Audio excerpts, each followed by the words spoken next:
ఖరీఫ్ ధాన్యం కొనుగోలులో కూటమి ప్రభుత్వం చారిత్రాత్మక మైలురాయికి చేరుకుంది. ఏ రాష్ట్ర ప్రభుత్వం కూడా కొనుగోలు చేయని విధంగా కూటమి ప్రభుత్వం 22వ తేదీ ఉదయం నాటికి 8,003 కోట్ల మేర ధాన్యం కొనుగోలు చేసి చారిత్రాత్మక మైలురాయిని చేరిందని రాష్ట్ర ఆహార పౌర సరఫరాల శాఖ మంత్రి నాదెండ్ల మనోహర్ స్పష్టం చేశారు. శ్రీకాకుళం నుండి అనంతపురం వరకు ప్రతి జిల్లాలోనూ రైతులను ఏమాత్రం ఇబ్బంది పెట్టకుండా ధాన్యం కొనుగోలు ప్రక్రియ కొనసాగించినట్లు పేర్కొన్నారు. రికార్డు స్థాయిలో 34,78,445 లక్షల మెట్రిక్ టన్నుల ధాన్యం కొనుగోలు చేసినట్లు, తూకం తేడాలు, తేమ శాతం తేడాలు లేకుండా నిబద్ధతతో ధాన్యం కొనుగోలు చేయడం కూటమి ప్రభుత్వ పారదర్శక పాలనకు నిదర్శనమన్నారు. తెనాలిలోని మంత్రి మనోహర్ క్యాంపు కార్యాలయంలో విలేకరుల సమావేశం నిర్వహించారు. ఈ సందర్భంగా మనోహర్ మాట్లాడారు. కూటమి ప్రభుత్వం వచ్చిన తర్వాత మొదట అన్నదాతలకు సంబంధించిన సమస్యల మీద దృష్టి పెట్టాం. గత ప్రభుత్వంతో ధాన్యం సేకరించి రైతులకు డబ్బులు ఇవ్వకుండా బాకీ పెట్టిన 1,674 కోట్లను నెలలోనే విడుదల చేశాం. అన్నదాతలపై కూటమి ప్రభుత్వానికి ఉన్న చిత్తశుద్ధికి అది నిదర్శనం. దాని తర్వాత కూడా అన్నదాతల సమస్యల మీద వారికి ఎలా మేలు చేయాలి అన్న దాని మీద కూటమి ప్రభుత్వం దృష్టి సారించిందన్నారు.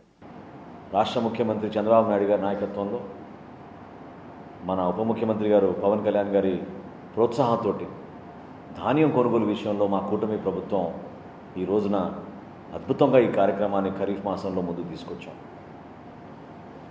ఈరోజు ఉదయం రాష్ట్ర వ్యాప్తంగా మేము కొనుగోలు చేసిన ధాన్యం 8,003 కోట్ల రూపాయలకి చేరింది.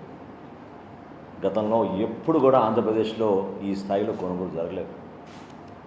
8,003 కోట్ల రూపాయలు, 22 లక్షల రూపాయలు.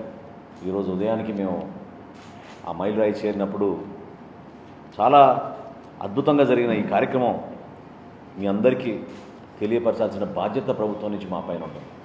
ఎందుకంటే రకరకాలుగా దుష్ప్రచారాలు చేశారు, అనుమానాలు సృష్టించారు.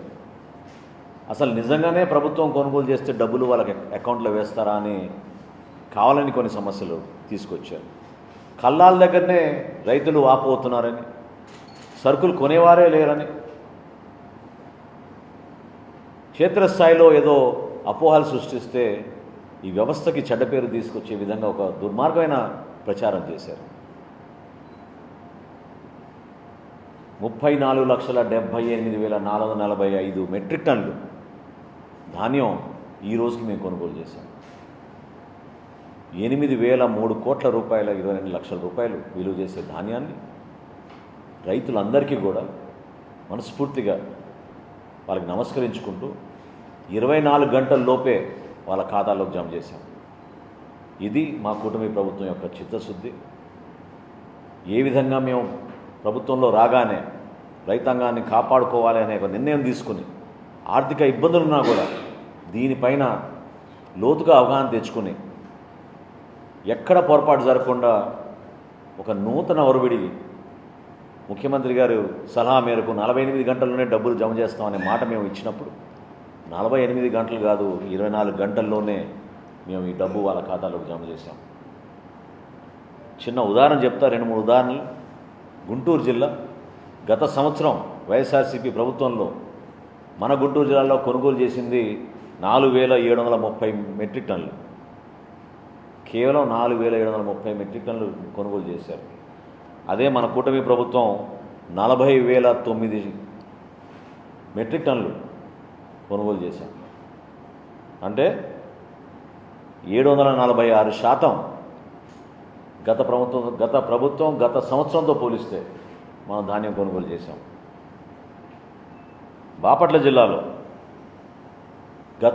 గత సంవత్సరం వాళ్ళు కొనుగోలు చేసింది 29,164 లక్షల మెట్రిక్ టన్నులు. అదే మనం కొనుగోలు చేసింది 91,758 మెట్రిక్ టన్నులు. అంటే 215% గత సంవత్సరం కన్నా అదనంగా మనం కొనుగోలు చేశాం. ఇంకా పల్నాడులో అయితే చెప్పవసరం లేదు, వాళ్ళు కొనుగోలు చేసింది కేవలం 67 మెట్రిక్ టన్నులు. మనం కొనుగోలు చేసింది 13,572 మెట్రిక్ టన్నులు. అంటే ఎంత తేడా, ఎంత వ్యత్యాసం ఉందో చూడండి.